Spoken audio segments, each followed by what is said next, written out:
예, 성도님들, 오늘은 속죄제입니다. 그동안 번제, 소제, 화목제에 관해서 함께 묵상했습니다.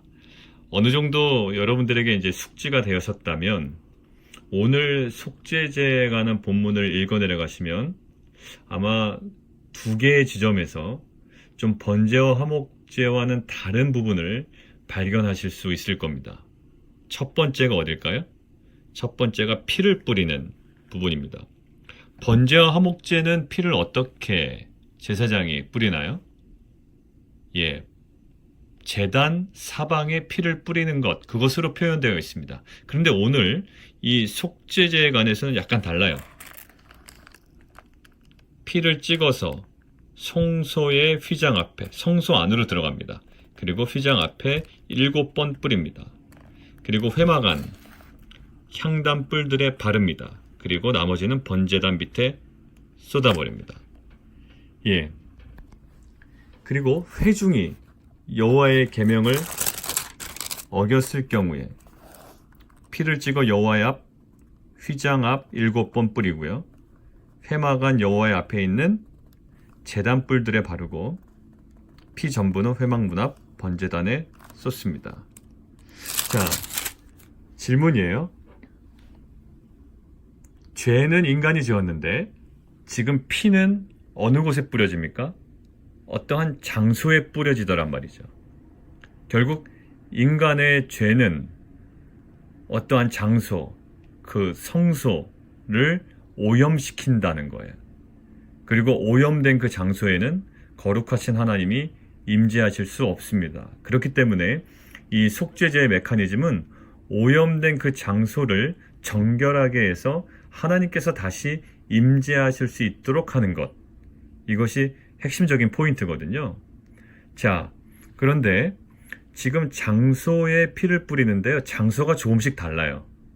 제사장이 범죄했을 경우에는 성소의 휘장 앞 7번 뿌리고 회막 안 향단 뿔들로 가죠.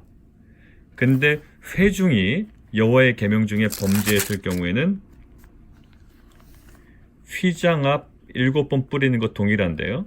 그런데 제단 뿔들로 장소가 조금 다릅니다. 족장이 범죄했을 경우에는요. 그냥 번제단 뿔들에 바릅니다. 그러니까 휘장에 뿌리는 절차가 없어졌어요. 평민 중에 누가 범죄하면요. 동일하게 번제단 뿔들에 바르고 피를 전부 제단 밑에 쏟고요. 예, 결국 일반 평민이나 족장이 범죄했을 경우에는 그냥 뜰에 있는 번제단 쪽에서의 뿌림만 있죠. 그런데 일반 회중과 또 제사장이 범죄했을 경우에는 어디까지 들어갑니까? 성소까지 들어가요. 그리고 속죄일인 경우에는요, 대제사장이 지성소까지 들어가서 피를 가지고 들어갑니다. 예, 결국 피 뿌려지는 장소가 더 깊어지는 거예요. 여러분들 죄는 실은 동일합니다. 큰 죄건, 작은 죄건, 죄는 죄예요. 그러나 하나님께서 오늘 보시면 그 죄의 강도, 죄의 상태에 따라서 오염의 심각성이 다르다라는 거예요. 그 지점이 달라진다는 거예요. 죄가 심각해지면 특히나 리더의 죄는 더 많은 지역, 더 깊은 지역을 오염시킨다라는 거죠. 그러니 그 피 뿌려지는 곳이 더 깊어진다라는 거예요. 저희도 마찬가지입니다. 실은 모든 죄는 죄입니다. 그런데 정말 심각한 죄가 있거든요. 각 개인마다. 공동체를 흔드는 죄일 수도 있고요. 또 한 개인을 파괴시키는 죄일 수도 있고요. 굉장히 심각한 죄가 있습니다. 그리고 한 리더십의 죄는요, 더 심각하죠. 근데 죄는 죄라고 그것들을 동일한 관점에서 동일한 메커니즘으로 그냥 몇 마디 말로 회개했다라고 이야기할 수 없습니다. 그런 묵상이 되는 거예요. 우리는 때론 뜰에 있는 그 제단의 피를 뿌림으로 하나님께 그 정결함을 얻을 수 있습니다. 그러나 제사장이 범죄했을 경우에는 뜰에 있는 제단에 피 뿌리는 것으로 정결해지지 않아요. 성소까지 들어가야 되는 거예요. 우리에게도 마찬가지입니다. 뜰에서 해결돼야 될 죄가 있고요. 성소까지 더 깊이 들어가야 하는 죄들이 있어요. 아니면 정말 지성소까지 들어가 우리의 전 존재를 완전히 무너뜨리고 다시금 새롭게 해야 되는 그러한 죄가 있다고요. 회개의 강도가 다르다는 얘기예요. 하나님께서 우리에게 말씀하십니다.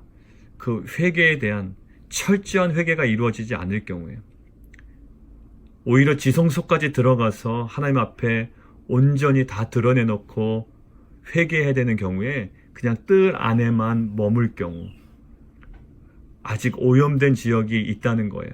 그것은 결국 하나님의 임재를 누리지 못하고 하나님의 그 친밀함을 깊이 우리가 누릴 수 없다라는 거죠. 왜냐하면 오염된 곳에는 하나님께서 임재하실 수가 없기 때문이에요. 그것이 아마 신약에서 이야기하는 회개에 합당한 열매가 아닌가 싶습니다. 우리에게 다양한 죄들이 있어요. 그러나 우리는 그 다양한 죄를 동일한 메커니즘으로 회개할 수 없습니다. 하나님은 우리에게 오늘 말씀하시는 것 같아요.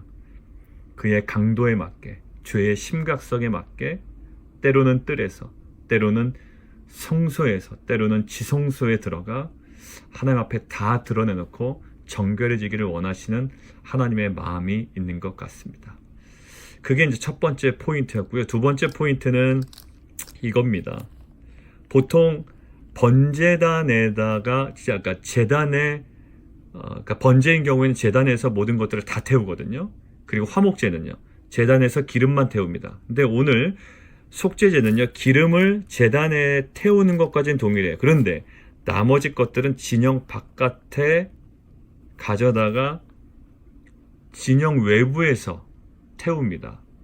근데 우리가 히브리서 13장 우리가 묵상했죠. 예수님께서는 영문 밖에서 죽임을 당하셨습니다. 지금 속죄제, 이 제물의 어떻게 보면 실체셔요. 그리고 히브리서 13장 가만히 보면 거기도 우리도 수치와 그 모든 것들을 짊어지고 영문 밖으로 나아가자, 예수 그리스도께 나아가자라는 히브리서의 묵상을 우리가 했습니다. 그 부분을 우리가 함께 좀 묵상했으면 좋겠고요. 또 자세한 것들은 우리가 오늘 새벽 말씀을 통해서 좀 그 부분을 함께 나누면 좋겠습니다.